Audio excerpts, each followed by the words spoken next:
आपके साथ मैं स्मिता शर्मा हूं और सुपर संडे में लगातार हमारी नजर बनी हुई आज की टॉप सियासी खबर पर। नरेंद्र मोदी को पार्टी का सबसे बड़ा चेहरा बनाने में अहम भूमिका निभाई बीजेपी अध्यक्ष राजनाथ सिंह ने। पार्टी कार्यकर्ताओं की बैठक में राजनाथ सिंह ने साफ कहा कि जो सबसे लोकप्रिय होता है वही सबसे बड़ा नेता होता है। राष्ट्रीय कार्यकारिणी की बैठक में भी मोदी के नाम का ऐलान करने के बाद जो कुछ कैमरे में कैद हुआ वो बेहद दिलचस्प है। देखिए हमारी खास रिपोर्ट।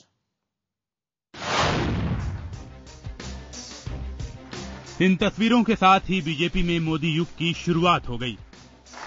एक दूसरे को जकड़े हुए राजनाथ सिंह और नरेंद्र मोदी। मोदी के चेहरे पर विजेता का भाव और पार्टी अध्यक्ष कुछ इस अंदाज में कि जो वायदा किया वो निभाया। राजनाथ को शुक्रिया करके मोदी पास ही खड़े अरुण जेटली की तरफ बढ़े, उन्हें झुककर नमस्कार किया। अब तक चुपचाप खड़े जेटली के चेहरे पर मुस्कुराहट तैरी और उन्होंने मोदी के कंधे पर हाथ रखकर उन्हें बधाई दी। इसके बाद मोदी हॉल की तरफ मुखातिब हुए, सिर झुकाकर सबका आभार जताया। तुरंत ही मंच पर मोदी को बधाई देने का दौर शुरू हो गया। मोदी को बधाई दिलवाने की कमान भी राजनाथ ने ही संभाली।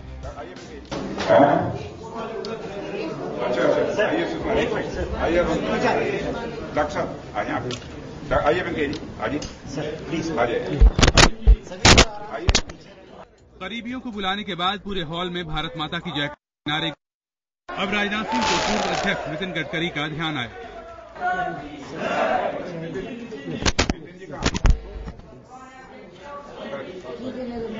आज नितिन जी कुर्ता पाजामा पहने पहचान नहीं आ।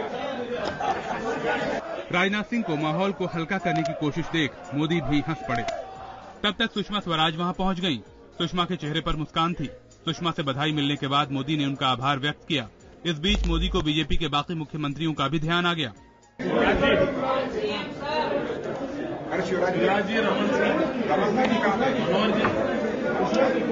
मनोहर पर्रिकर। मोदी को आवाज लगाते देख राजनाथ भी बोल पड़े।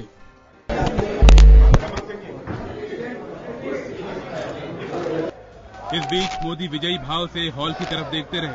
कैमरे लगातार चमक रहे थे और राजनाथ हर कदम पर उनकी मदद कर रहे थे।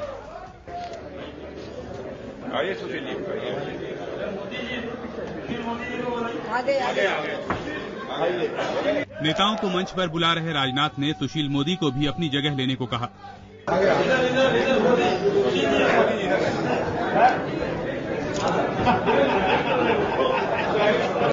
टीआरपी की बात सुनकर मोदी ठहाका लगाकर हंस पड़े। पूरे हॉल में एक बार फिर भारत माता की जय के नारे लगने लगे। इस वक्त अकेले मोदी ही थे जो विजयी होने का इशारा कर रहे थे, अपने इरादे जता रहे थे। उनका ये अंदाज अपनी पार्टी के भीतर और बाहर के नेताओं के लिए साफ संदेश है। राजनाथ के भाषण के बाद एक बार फिर बधाइयों का दौर शुरू हुआ। सुशील मोदी के आने पर नरेंद्र मोदी ने उन्हें कसकर गले लगाया और काफी देर तक उनका कंधा थपथपाते रहे। आखिर नीतीश के बिहार में एक मोदी की अगुवाई दूसरे को ही करनी है। इस गलबहियां के बाद फ्रेम में आए शिवराज सिंह चौहान।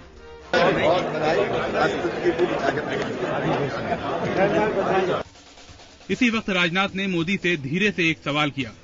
बहुत बधाई हो आपको, बहुत। मोदी से पूछकर राजनाथ आगे बढ़ गए।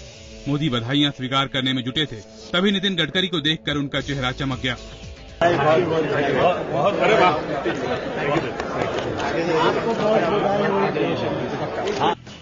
गडकरी से मोदी ने क्या वायदा लिया ये वही जाने, लेकिन मंच पर जिस तरह से मोदी को बधाई देने की होड़ दिखाई दी, उसके बाद भी क्या किसी को शक होगा कि पार्टी का सबसे बड़ा चेहरा कौन है?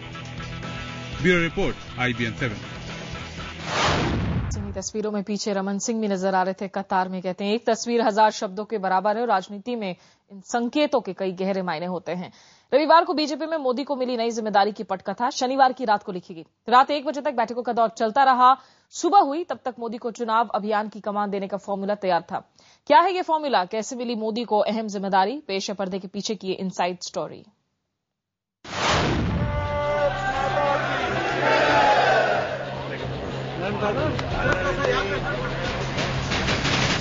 समंदर के किनारे गोवा में हुई राष्ट्रीय कार्यकारिणी के समुद्र मंथन में आखिरकार नरेंद्र मोदी सामने आए और छा गए। ये पहली बार है कि बीजेपी के वरिष्ठ नेता लाल कृष्ण आडवाणी राष्ट्रीय कार्यकारिणी में शामिल नहीं थे।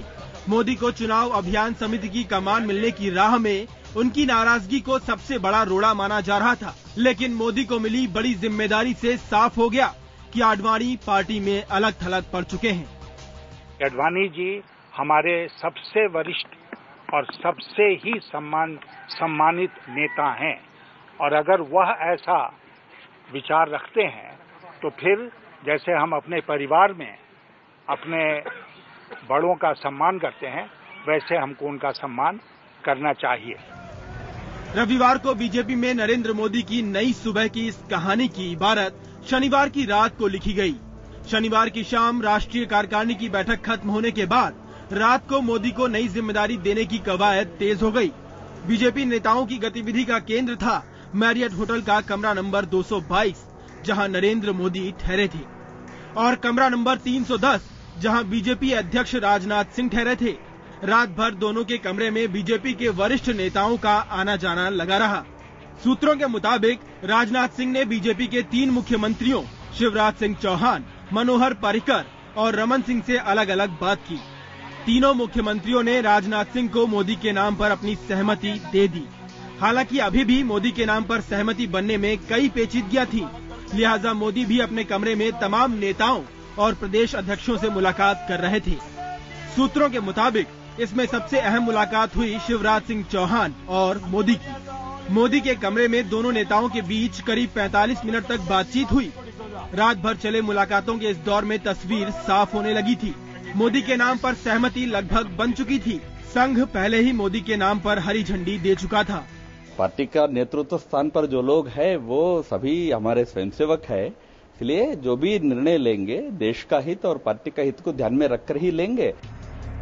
हालांकि मोदी के नाम पर पूर्ण सहमति की राह में अभी भी कुछ मुश्किलें थीं। रात को करीब 1 बजे बैठकों का दौर तब अहम मोड़ पर पहुंच गया, जब सूत्रों के मुताबिक मुरली मनोहर जोशी ने मोदी के खिलाफ मजबूत दलील पेश की। उन्होंने याद दिलाया कि अटल जी सबको साथ लेकर चलने में यकीन रखते थे। पार्टी को भी एक टीम को आगे बढ़ाने की कोशिश करनी चाहिए, न कि व्यक्ति को। जोशी ने राजनाथ को चेताया कि मोदी पर कोई भी फैसला बुरे नतीजे वाला साबित होगा। राजनाथ सिंह ने बैठक में सबकी बात ध्यान से सुनी, लेकिन ज्यादातर नेताओं की दलील नरेंद्र मोदी के हक में थी।